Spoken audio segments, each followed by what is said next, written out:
नमस्कार दोस्तों, मैं हूं राजकुमार और आप लोग देख रहे हैं अपना खुद का channel RSK trading academy. Weekend शुरू हो गया है, आज शनिवार है और शनिवार के दिन हम लोग क्या करते हैं, निफ्टी बैंक निफ्टी का एक प्रिडिक्शन करते हैं अच्छा खासा। और हमें जो समझ में आता है उसी हिसाब से मार्केट का प्रिडिक्शन करते हैं कि मंडे के दिन कैसे ट्रेड किया जाए, क्या लेवल निकल के आएंगे, इसके बारे में बात करेंगे। दूसरा हम लोग आज बात करेंगे रिस्क मैनेजमेंट कैसे किया जाता है। लोग तो लेते हैं, जहाँ से लगता है कि मार्केट ऊपर जाएगी वहाँ से वो गलती क्या करते हैं ना कि पहले तो 5 लाट ले लिए, थोड़ा नीचे आया फिर 5 लाट ऐड कर लिए, फिर नीचे आया फिर 10 लाट ऐड कर लिए। जितना माइनस हो रहा है वो उसको एवरेज करना शुरू कर देते हैं। एवरेज होता है, एवरेज कैसे किया जाता है उसके बारे में बात करेंगे आज। और क्या रिस्क होता है, एक लाट पे क्या रिस्क होता है। लाट बढ़ाने से पहले अपने रिस्क को आप निश्चित कैलकुलेट कर लीजिए। एक लाट पे अगर आपका 300-400 का रिस्क है, भाई 15 का एक लाट हो गया है बैंक निफ्टी का, तो जो रिस्क भी निकल के आता है वो छोटा सा आता है। कहीं ना कहीं से बैंक निफ्टी में ज़्यादा बेटर लगता है निफ्टी के अपेक्षा मुझे, क्योंकि निफ्टी में अगर आप 100 रुपये वाला भी कोई प्रीमियम लेते हैं तो 5,000 रुपये यूज होंगे। और बैंक निफ्टी में उसी 5,000 को 3 भाग में डिवाइड कर दीजिए। अगर 100 रुपये वाला पकड़ते हैं तो क्या होगा, 3 लाट मिलेगा और रिस्क और रिवार्ड दोनों छोटे छोटे होंगे। तो सीखने समझने का मौका बैंक निफ्टी में ज़्यादा मिलता है। तो चलिए अब समय न गंवाते हुए चलते हैं चार्ट पे और देखते हैं कि चार्ट पे हमें कैसे रिस्क को मैनेजमेंट करना है। तो ये आ गया हमारा बैंक निफ्टी का चार्ट। बैंक निफ्टी के चार्ट पर तो प्रिडिक्शन थोड़ा सा कर लिया जाए कि क्या प्रिडिक्शन निकल के आ रहा है, मंडे के दिन मार्केट में कैसे मूवमेंट हो सकता है। इंट्राडे बेस पे आज प्रिडिक्शन होगा, ना कि कोई पोजिशनल। तो ये रहा 15 मिनट टाइम फ्रेम। अब लगा लेते हैं एक बार 30 मिनट का time frame. 30 minute time frame में भी सेम कंडीशन बना हुआ है, 15 मिनट टाइम फ्रेम में सेम कंडीशन बना हुआ है। ऐसा मेरा मानना है कि एक प्राइस एक्शन जो कि यहाँ पे आप देखेंगे तो ये डबल टॉप पैटर्न बना के मार्केट नीचे आई थी। अब ध्यान से समझिए यहीं से कंसेप्ट, और फिर मार्केट यहीं से inverse head and shoulder pattern बना के ऊपर जाने की कोशिश कर रही है। अगर ये जाती है तो कहाँ तक टारगेट होगा, ये वाला टारगेट 44,750। इसके ऊपर अभी जाने की उम्मीद हमें तो नहीं लगती। मार्केट है, मार्केट में कुछ भी हो सकता है, 100% कुछ भी नहीं होता। तो यहाँ तक जा सकती है मार्केट। अगर यहाँ तक के लिए हम लोग बाइंग करेंगे, किस लेवल पे बाइंग करेंगे वो महत्वपूर्ण होता है।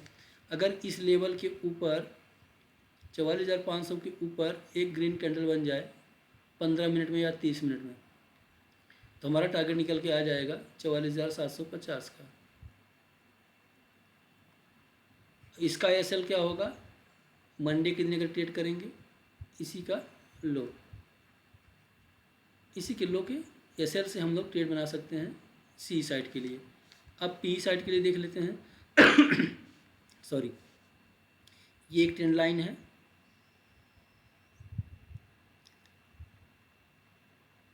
अगर मार्केट गैप डाउन या फ्लैट ओपनिंग करके फर्स्ट कैंडल रेड बनाती है 15 मिनट की, तो हम लोग सेल करेंगे यहाँ पे, यहाँ के एसएल से। टारगेट फर्स्ट हम लोग का निकल के आएगा 44,250 का।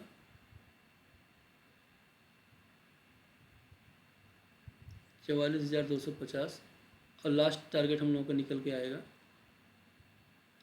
लेवल क्या है चेक कर लेते हैं। फिर बात करेंगे रिस्क मैनेजमेंट की।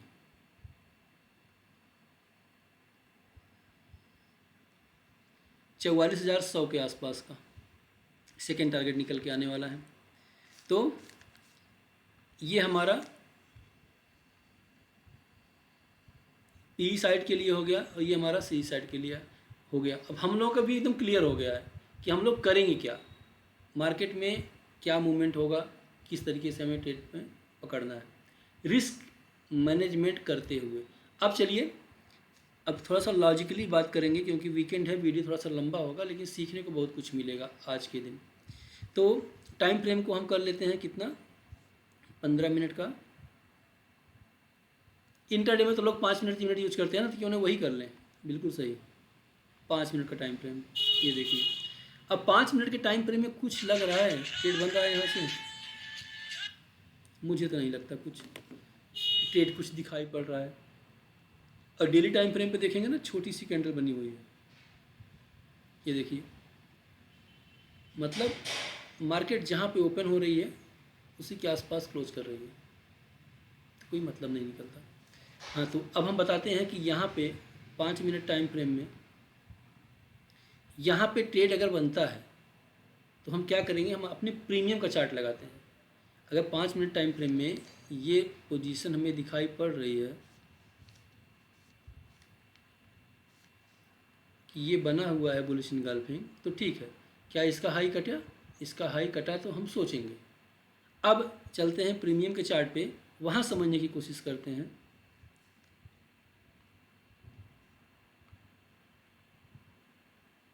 ये देखिए, अब होता क्या है लॉजिकली, अब मान लीजिए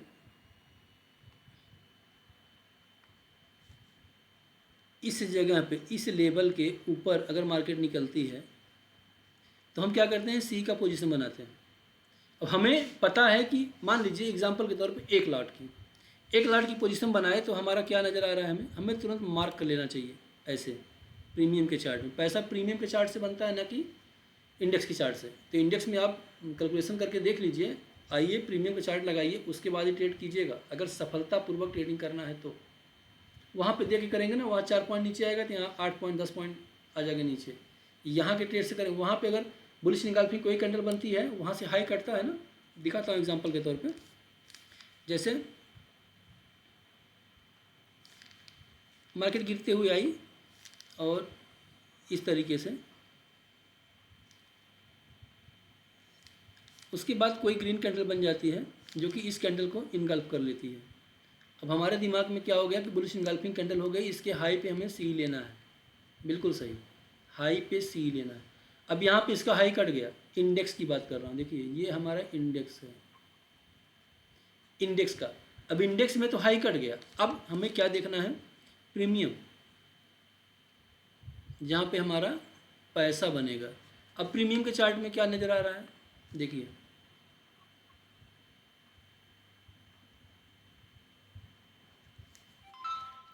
होता क्या है ना, लॉजिकली हमें रिस्क को मैनेज करना होता है। अब यहाँ पे देखेंगे तो इंडेक्स के चार्ट में हाई कट गया, और यहाँ पे इंडेक्स के चार्ट में हाई नहीं कटा है। ये अंतर होता है दोनों में।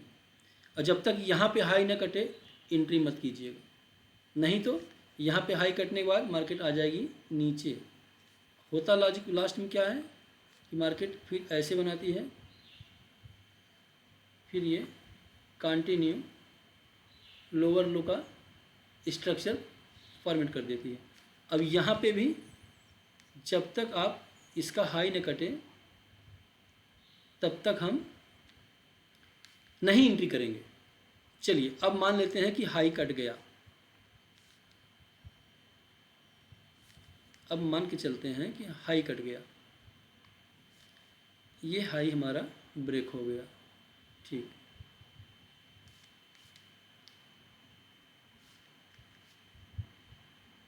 तो हाई ब्रेक होने के बाद हमें क्या करना है, हमें सबसे पहले इस कैंडल का एंट्री करने से पहले, गजब की क्लास बता रहा हूँ आज, सीख लीजिए, समझ लीजिए, कभी नुकसान नहीं होगा, होगा तो वो छोटा सा एसएल जो आप आसानी से दे भी सकते हैं। तो हमें यहाँ पे एंट्री करने से पहले हमारा एसएल हमें दिखाई पड़ जाना चाहिए कि एसएल क्या है। तो एसएल अगर हम इस कैंडल के लो का लेते हैं तो 5 पॉइंट बफरिंग दे के नीचे का लगाइएगा। अब यहाँ पे मान लीजिए इसकी प्राइस है 100, इसकी प्राइस है 80, तो हमारा एसएल क्या होगा 75 का। 25 रुपये का प्रीमियम में 25 रुपये का एसएल है। अब आप एंट्री कर लिए, फिर वहाँ से मार्केट एंट्री करने के बाद मार्केट नीचे आना शुरू हुई, ठीक है, आने दो। लोग क्या करते हैं ना कि अब यहाँ पे बैठ के इंतज़ार करते हैं। मैं क्या करता हूँ कि अगर इसका हाई कटा है, मुझे अगर मान लो 10,000 रुपये यूज करना है एग्जांपल के तौर पे, तो मैं सिर्फ 3,000 रुपये यहाँ यूज करूँगा, बस यूज करूँगा 10,000 पूरा। लेकिन कहाँ करूँगा, तरीका से 10,000 यूज किया तो मेरा कैलकुलेटर लिस्ट कितना हो गया 25 पॉइंट का। अगर 1 लाट मेरा 25 रुपये का एस एल है, तो कितना गया, 15 दूनी 30, 15 पचे 75, 375 रुपये मेरे जा सकते हैं। ठीक, कब जाएंगे, जब ये हम 100 रुपये पे बाइंग करेंगे और 75 का एस एल होगा। ध्यान समझिए। अब हम जैसे ही हाई कटने के बाद हमने एंट्री किया, नीचे मार्केट आना शुरू हुई, मुझे यूज करना है 10,000। अब देखिए रिस्क को कैसे मैनेज किया जाता है, ध्यान से समझिए। अब 100 पे बाइंग किए, आ गया मार्केट 85 का। अब हम 85 की स्ट्राइक प्राइस पे 1 लाट और ऐड किए कर दिए। कितना हो गया हमारे पास, 2 लाट, यहाँ तक 2 लाट हो गए। अब 85 से 75 में सिर्फ 10 रुपये का एस एल है। ध्यान समझिए, ये सिर्फ 10 रुपये का ही एस एल है। कैसे मैं करता हूँ वो बताने की मैं कोशिश कर रहा हूँ। ये 10 रुपये का एस एल है, कितना जाएगा, 150 रुपया। यहाँ 150 गया, यहाँ 375 जा रहा था टोटल, ये रिस्क है। इस वाले लाट में 375 जाएगा, इस वाले लाट में 150 जाएगा। अब मैं क्या करूँगा, जैसे ही 80 के आसपास मार्केट आती है, कभी कभी क्या होता है ना कि मार्केट नीचे नहीं आती, डायरेक्ट ऊपर निकलती चली जाती है, तो जो 1 लाट से एंट्री किए हैं उसी का प्रॉफिट लेके एंजॉय कीजिए। रास्ते में मत कूदिएगा, रास्ते में कूदेंगे तो वहीं से लौट जाएगी, फिर आप डरेंगे, पीनल देखेंगे, भग जाएंगे, रिस्क को मैनेज नहीं कर पाएंगे। तो अगर मान लीजिए 100 के ऊपर आपकी बाइंग हो गई है ना, तो आप रुके रहिए एक ही लाट से। मौका निश्चित मार्केट देगी एक बार, क्योंकि सिंगल लेग पे सिंगल एक पैर से कोई भाग नहीं सकता। अगर मार्केट इस तरीके से नीचे गिर रही है ना, तो भागना भी होगा तो ऐसे नहीं भाग जाएगी, एक लेग और बनाएगी, उसके बाद भागेगी। ये सेकेंड लेग पे ऐड कीजिए ना, फिर यहाँ के एस एल से बिना 2 पैरों के आदमी तेज़ी से दूर तक नहीं भाग पाएगा एक पैर से, यही लॉजिक होता है। तो क्या किए, 80 पे आया, फिर से हमने 1 लॉट ऐड कर ली। अब हमारे पास कितने हो गए, 3 लॉट। इसमें कितना रिस्क है, 5 रुपये का टोटल रिस्क, 75 रुपये का। अब देखिए 3 लाट से हमने रिस्क को मैनेज कर लिया। कैसे मैनेज कर लिया, 375 रुपये प्लस 150, कितना हो गया, 3 1 450, 525 और 75, 600 रुपये। 3 लाट में सिर्फ और सिर्फ 600 रुपये का रिस्क है। अब हमें रिवार्ड रखना है 120 का टारगेट, तो ध्यान से समझिए। फिर कैसे, प्रॉफिट में भागना नहीं होता, प्रॉफिट में भी हम बैठेंगे। अगर मान लीजिए हमारा एस एल यहाँ पे आ जाता है, एस एल ट्रिगर हुआ, तो हमारा 600 रुपया गया, पोजीशन एग्जिट, तीनों लाट यहीं पे हम एग्जिट कर जाएंगे। कहाँ पे, अगर हमारा एस एल होता है 80 रुपये 75 रुपये के आसपास, हम कट के निकल गए। अगर हम प्रॉफिट की तरफ बढ़ते हैं 120 के टारगेट पे, ये हमारा टारगेट है, तो इस टारगेट पे हम क्या करेंगे, अपनी पोजीशन को बुक करेंगे। नहीं, यहाँ भी लॉजिक है। हम जैसे जैसे घटते क्रम में ऐड किए थे, वैसे वैसे बढ़ते क्रम में हल्का होते जाएंगे, क्योंकि 600 रुपये का रिस्क मेरे पास अगर है तो ज़्यादा नहीं, 1000 रुपये का रिवार्ड भी होना चाहिए। ठीक, अब 1000 रुपये का रिवार्ड हमारे पास है बस। अब हम क्या करेंगे, जैसे ही 110 से 115 के बीच में पहुंचेगा, मान लो 115 पहुंचा यहाँ पे, 115 पे क्या करेंगे, हम 1 लाट को एग्जिट कर जाएंगे। फिर हम प्राइस एक्शन को देखते रहेंगे, जैसे ही 120 पहुंचा मार्केट, फिर 1 लाट को एग्जिट कर जाएंगे, 1 लाट को एग्जिट कर जाएंगे फिर से। अब हमारे पास 1000 रुपये सेफ हो गए हैं। फिर 1 लाट को हम राइट करेंगे प्राइस एक्शन के बेस पे, कैंडल स्टिक पैटर्न के बेस पे, कि क्या हमें 1:1 का ही टारगेट मिलेगा, या हो सकता है 1 के अनुपात में 1.5 का मिल जाए। तो हम क्या करेंगे, अपने प्रॉफिट को 1000 पर लॉक कर देंगे, ऐसे लगा के सिस्टम में, ऐसे कि इतना आ गया, ये प्राइस चल रहा है 1080-90 मिल रहा है, 1000 पर लॉक कर दो, छोड़ दो। फिर देखो मार्केट आपको रिवार्ड कैसे करती है। अब तो आए थे ना बराबरी का खेल खेलने, ठीक है। अब मार्केट जब हार रही तो आपको जिताएगी, आपको जिताएगी तो कायदे से जिताएगी। ये किताबी बातें नहीं है, अनुभव से आएगा। तो रिस्क को अपने आप मैनेज कर लीजिए। जब तक आप रिस्क को मैनेज नहीं करेंगे तब तक प्रॉफिटेबल ट्रेडर नहीं बन पाएंगे। मेरे पास ऐसे ऐसे मित्र हैं, मैं जानता हूँ कि 2 दिन 3 दिन प्रॉफिट में अच्छे खासे रह जाते हैं, 5-5 6-6 दिन प्रॉफिट निकल जाते हैं, 7वें दिन एक झटके में चले जाते हैं, विशेष करके एक्सपायरी के दिन। तो क्यों भैया, जब 5 दिन प्रॉफिट में चल रहे हो, जिस रेशियो से प्रॉफिट में चल रहे हो उसी रेशियो से निकल जाओ ना। क्यों इतना लंबा वेट करने की जरूरत पड़ेगी? क्यों इतना लंबा ऐसे लेते हो आप? क्यों क्वांटिटी साइज बढ़ा देते हो, पोजीशन साइज में बढ़ा देते हो? मैं कहता हूँ आप शुरुआत करो ना, सिर्फ 10,000 से। 10,000 से शुरू करो, 1,500 रुपये गेम खेलो, चलो 3,000 रुपये आप खेलना है, 3,000 रुपये यूज करना है, और 7,000 इसे देखना है उसकी, मेरे साथ बचे हुए हैं। कितना ऐसा लोग 3,000 में बताओ? 1,00,000 से एंट्री किए, एग्जाम्पल के तौर पे यहीं पे 1,15,100 लगा दिए, ठीक। नीचे आई मार्केट, ना भी पहले दिन आप ना लगाइए, 21 डेज मत लगाइए, लाट को मत ऐड कीजिए, पहले आप एब्जर्व कर लीजिए। मैं बता रहा हूँ, इस पर आपको बिलीव नहीं होगा, ट्रस्ट नहीं होगा, लेकिन अगर आप खुद इस पर मेहनत करेंगे, देखेंगे ना, तो आपको डाइजेस्ट होना शुरू हो जाएगा कि ये सही बता रहा है। ऐसा होता है क्योंकि मार्केट गिरते हुए आई है ना, तो ये सिग्नल ले गए। अब यहाँ से आने के बाद ना फिर से यहाँ पे ग्रीन कैंडल बन के ऐसे भागेगी मार्केट, क्योंकि ये सिंगल लेग था, ये डबल लेग हो गया। सिंपल तरीका। बस होप में मत आना जब न समझ में आए ये प्राइस एक्शन, जब ये प्राइस न समझ में आए तो मत करना, इंतज़ार करना। तुम्हारे हिसाब से आएगा तभी करना, तुम्हारे हिसाब से नहीं आए, कुछ भी संशय लगे, नहीं यार ये ऐसा लग रहा है ना, घुसो मत, एब्जर्व कर लो, वैसे ही देख लो क्या मैं जैसा सोच रहा हूँ ऐसा हो रहा है। एक बार ऐसा करके देखो, लाइफ न बदल जाए ऑप्शन ट्रेडिंग वालों, रणबांकुरों, तो बताना मुझे, निश्चित बदलेगी। पर होप में मत आना, जज्बात में, इमोशन में मत आना। रिस्क अपना कैलकुलेटर होना चाहिए। ये मेरा रिस्क है इतने पे। अब मैं एग्जांपल बताऊँ आपको, चलिए और देखते हैं। मैं आपको एग्जांपल बताता हूँ। कुछ लोग तो ऐसे होते हैं, एग्जांपल के तौर पे 10 लाख एंट्री की है, ठीक, 150 क्वांटिटी कर लिए, कोई बात नहीं। थोड़ा सा नीचे मार्केट आई 10-5 पॉइंट, फिर वो 10 लाख एंट्री कर लिए, फिर हो गया 150 क्वांटिटी। अब देखो वो तो एंट्री कर रहे हैं, चार्ट देख रहे हैं इंडेक्स का, उन्हें लग रहा है कि बस थोड़ा सा आ जाए, ग्रीन हो जाए, काट दें। लेकिन उनकी लॉजिक क्या है, लोग ऐसे ट्रेड करते हैं। फिर थोड़ा सा नीचे आ गया, अब 20 लाट से उनका माइनस चल रहा है 3500, 10-15 पॉइंट से। अब नीचे आया, फिर वो 20 लाट ऐड कर दिए। कोई लॉजिक नहीं, कहाँ पे एंट्री कर रहे हैं, कहाँ तक हम रिस्क लेंगे, कुछ नहीं।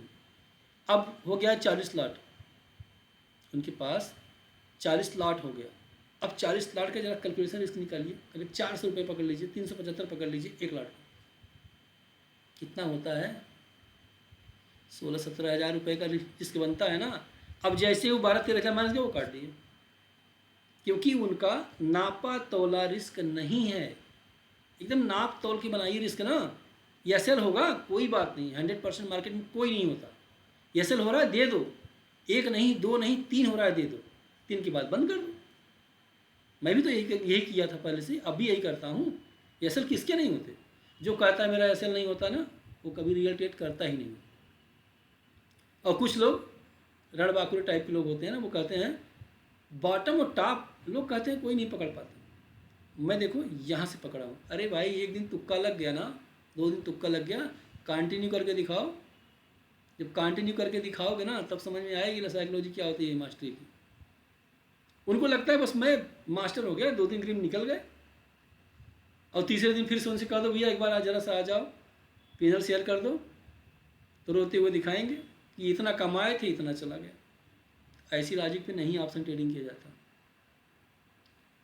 मैंने बताया भी है साफ साफ कि भैया देखिए, सब कुछ अवेलेबल नहीं है यूट्यूब पर। यूट्यूब पर वही अवेलेबल है जितने एक मानक के हिसाब से। अच्छा आप बताओ, अब किसी वर्कर को बुलाए, भैया ज़रा सा ये मेरा काम कर दो, ठीक है, और बगल में उसी वर्कर को आपका पड़ोसी फ़ोन किया, भैया याते मेरा ये काम कर देते तो मैं आपको 100 रुपये दे देता, छोटा सा काम था कोई। अब बताओ पहले वो आपके यहाँ आएगा कि पहले उनके यहाँ जाएगा? और आपके यहाँ आएगा तो क्या मन से काम करेगा, या उनके यहाँ जाएगा तो मन से काम करेगा जहाँ पैसा मिल रहा है। सिंपल यार, बताने की ज़रूरत नहीं है। यूट्यूब पे फिर से रिपीट कर दे रहा हूँ। एक मेरा भाई बंदा है, वो कमेंट किया था, मैं कमेंट दिखाना भी चाहूँगा लेकिन जान लीजिए। वो कमेंट किया था कि ऑप्शन ट्रेडर हवाई जहाज़ नहीं उड़ा सकते, फाइटर जेट नहीं उड़ा सकते, MBBS डॉक्टर की तरह प्रैक्टिकल नहीं ऑपरेशन कर सकते। तो मैं उसके लिए बताना चाहूँगा पर्सनली, वो भी जान जाए कि मैंने ये कहा था कि यूट्यूब पर अवेलेबल है हार्ट का ऑपरेशन भी करना। यूट्यूब पे सिखाया गया है, क्या उसको सीखने के बाद आप हार्ट का ऑपरेशन कर सकते हो? फाइटर जेट की ट्रेनिंग को सिखाया गया है यूट्यूब पर। क्या यूट्यूब को ही देख के क्या फाइटर जेट उड़ा सकते हो? मेरा कहने का लॉजिक ये था, जब तक कोई एक मेंटर नहीं होगा, आपका कोई गुरु नहीं होगा, आपकी ये कोई यूनिट नहीं होगी, आपका कोई शिक्षण संस्थान नहीं होगा जहाँ पे आप प्रैक्टिकली कोई चीज़ कर पाओ, तब तक नहीं कर पाओगे। ये लॉजिक है, ये सत्य है। इसलिए रिस्क अपने मैनेज कीजिए। चैनल पे नए हो तो लाइक शेयर सब्सक्राइब तो बनता है। बाकी वीडियो पसंद आए तो कमेंट में ज़रूर कुछ लिखिएगा। वीकेंड है, अब आगे से कंटिन्यू वीडियो आना शुरू हो जाए, क्योंकि मैं आया हूँ प्रयागराज, और प्रयागराज में 8 अक्टूबर को सैन्य दिवस है, एयरफोर्स का दिन है। 91वां शायद उनका वर्षगांठ है। इसी के उपलक्ष्य में हमारे राष्ट्रपति जी आ रहे हैं, और हमारे उत्तर प्रदेश के CM भी आ रहे हैं, योगी आदित्यनाथ जी आ रहे हैं, राजनाथ सिंह जी भी आ रहे हैं। तो मैं इसी में व्यस्त हूँ थोड़ा सा। तो उम्मीद करता हूँ वीडियो पसंद आएगा। वीडियो पसंद आए तो लाइक शेयर सब्सक्राइब जरूर कीजिएगा। मिलेंगे नेक्स्ट वीडियो में, तब तक के लिए जय हिंद, जय भारत।